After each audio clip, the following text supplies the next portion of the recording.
Magandang araw mga katropa, update po tayo current WBC Lightweight World Champion Shakur Stevenson.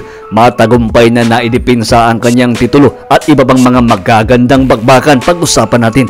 Ngunit bago ang lahat, palike at subscribe, pasuporta naman sa ating channel. Dito sa ranking sa Light Heavyweight Division sa WBE, nasa rank number 2 po itong si Muriel, samantalang number 10 naman itong si Imam Katayv na isang undefeated sa WBC. Pangalawa pa rin itong si Muriel at pangwalo naman itong si Imam Katayv na kung saan sa kanilang bakbakan parang nakakasigurado na itong si David Muriel. Napataba lang sa kanyang kartada itong undefeated na Australiano, pero parang nagulat po itong si Muriel nang matamaan ang napakalakas na right hook at bumagsak ito dito mismo sa first round pa lang ng kanilang laban. Sa lakas ng binitawang suntok ni Imam, muntik na po lumabas yung mouthpiece ni David Muriel. Sa knockdown dito sa early first round, nagpapakilala po ito nga si Imam Katayv na talagang malakas din ito at deserve nitong respetuhin ni Muriel, pero nagawa pa rin ni Muriel na ipanalo ang laban via split decision victory. Sa kasalukuyan, nag-improve yung record ni Muriel into 12 wins, 9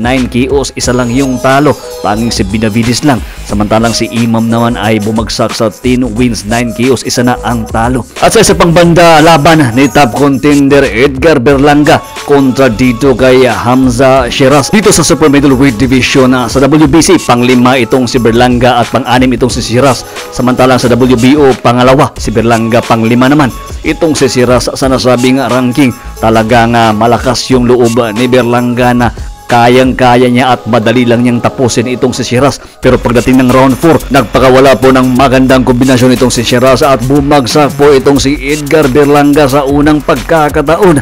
Dito po di kinaya ni Berlanga ang lakas ng isang Sheeraz dito sa kanilang bakbakan. At hindi lang po isa kundi 2 beses pinabagsakan ni Sheeraz dito sa round 4 itong si Edgar Berlanga. Buti na lang sa nasabing round is na-save by the bell pa itong si Edgar Berlanga. Pero pagdating ng round 5, hindi na kinaya po ni Berlanga ang nasabing kamao ni Sheeraz. Dito istinigin na ng referee ang nasabing laban. Panalo po itong si Sheeraz via 5th round knockout. Matunog na agad yung pangalan ni Sheeraz. Bumagsak yung record ni Berlanga into 23 wins, 18 KOs, 2 na yung talo. Samantalang nag-improve naman yung record ni Hamza Sheeraz into 22 wins, 18 KOs, isa pa ring undefeated. At sa title fight ni current WBC Lightweight World Champion Shakur Stevenson kontra dito sa kanyang WBC Interim Champion na si William Cepeda. Sa nasabing bakbakan, marami po yung humanga dito kay Shakur Stevenson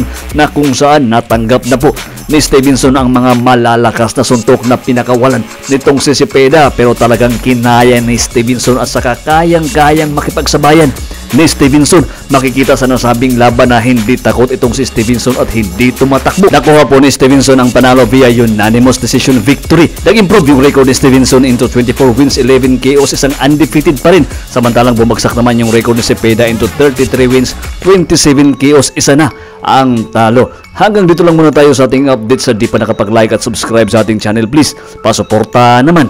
Maraming salamat po.